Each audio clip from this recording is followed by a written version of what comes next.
Diddy's lawyers are going to contact Netflix and threaten them with a lawsuit. Sean Combs' The Reckoning is a four-part Netflix docuseries produced by 50 Cent's Gannett Film and Television that examines decades of allegations, controversies, and patterns of behavior surrounding Sean Diddy Combs. It blends interviews, archival material, and never-before-seen footage, including recordings Combs himself authorized, to trace how power, celebrity, and industry complicity shaped the environment around him. The series is framed not as a celebrity profile, but as an investigation into systems of influence, accountability, and the people who were impacted by Combs' rise, his behavior, and his public unraveling. Naturally, Diddy is big mad about this, and he's putting his lawyers to work. The cease and desist letter Diddy sent to Netflix is less a show of legal dominance and more a formal acknowledgement that he has lost control of the narrative. What stands out most is the timing. The letter was sent the day before Netflix released the docuseries.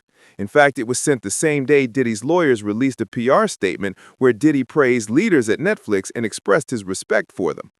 But that's not how he really feels. In fact, Diddy suggests Netflix simply wanted to tear a black man down. On its face, the document is fiery.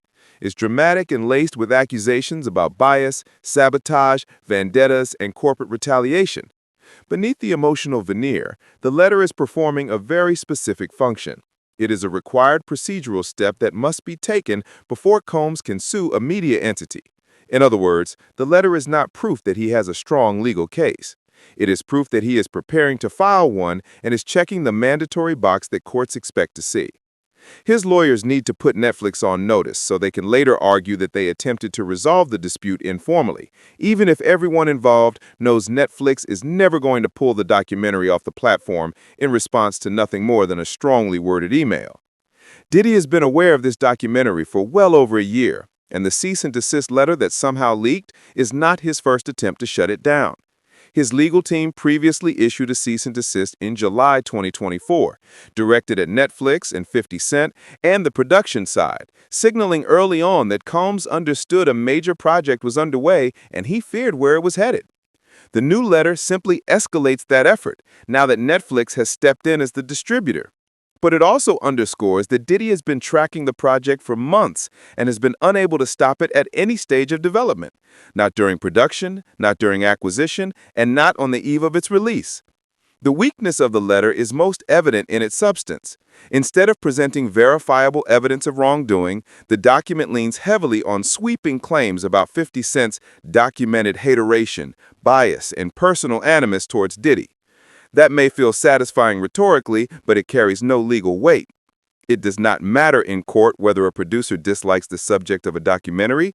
Bias is not a basis to block publication. The letter also tries to play the race card in a way that feels more like a deflection than a serious argument. According to the letter, Netflix first approached Diddy sometime in 2023, before Cassie filed her lawsuit, about a docuseries. Diddy was initially interested, but then bailed when Netflix informed him he would not have creative control. Diddy then claims that to get back at him, Netflix appointed 50 Cent. Diddy's lawyers accuse Netflix of picking 50 Cent as producer to punish Diddy.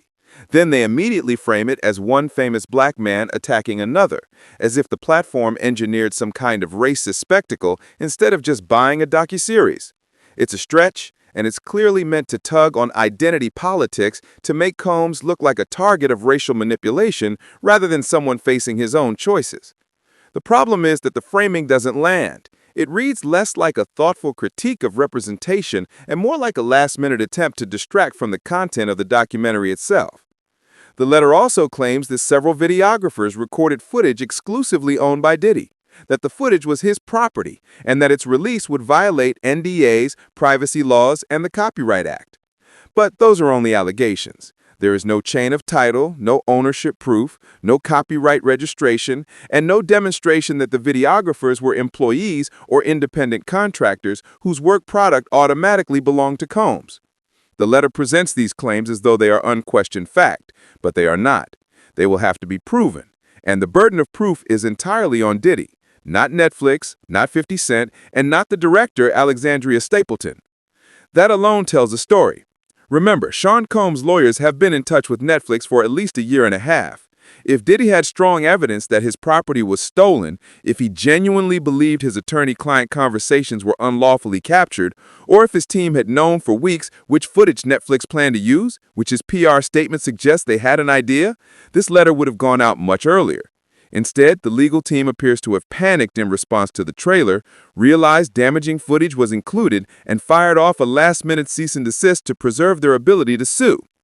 This reactive posture, in contrast to a proactive, evidence-driven suppression effort, validates the theory that Netflix intentionally compressed its marketing timeline to eliminate the window for pre-publication legal attacks.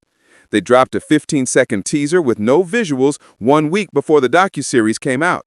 They withheld the full trailer until the 11th hour and released all episodes at once. That's not normal behavior for a major streamer. It's a defensive maneuver designed to eliminate the window for pre-publication legal attacks. If they believed even a fraction of Combs' accusations posed a legitimate threat, the documentary would not be live on the platform. The real story here is not that Diddy issued a cease and desist, or that he might sue. It's that this is all he can do right now. And even this arrived at the very last possible moment. In the end, the cease and desist reads less like a confident legal strike and more like a man slamming every button on the control panel after the ship has already left the dock. Diddy can bluster about bias, betrayal, race, and stolen footage, but none of it changes the reality that this documentary is out, the public is watching, and the narrative is no longer his to shape. The letter isn't a show of power. It's the sound of someone realizing too late that the walls have already closed in.